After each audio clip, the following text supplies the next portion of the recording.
kung manonood ka talaga sa mga speaking engagement nila, lalo na ni Marcos, talagang super contrary talaga. 365 degree ang turn ng mga pinagsasabi niya ngayon doon sa mga sinasabi niya nung una. Anong sabi niya? No negative campaigning. Sobrang kamata pobre talaga, sabi pa ni sabi pa ni Attorney Vic Rodriguez, mata pobre talaga. Minamaliit mo yung mga tao may mga credential. Paano na lang kami? Yung may mga certificate, may mga lisensya na abogado, sasabihin lang pinabili ng suka. Paano lang po kami na mga OFW? Ako high school graduate, 5 taon pa ako sa high school. Pero nagka-diploma naman po ako.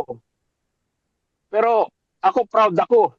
Sinabi ko na noon, nung una kung magkano ang minimum na kino-contribute ko sa Pilipinas, 100,000 po para mauwi lamang sa ganun-ganun. Ayuda.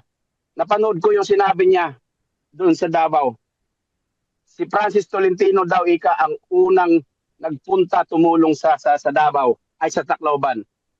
Hindi nila pinakita, hindi niya tinignan ang Duterte naghirap mula sa Davao. Ang Davao government dinala niya sa Tacloban, dumaan sa Southern Leyte, papuntaan sa amin sa Baybay, Abuyog, to Tacloban. Ang daming pinaghirapan. Hindi nagbuhat ng bangko si Presidente Duterte. Gamit niya, dala niya ang pangalan ng Davao government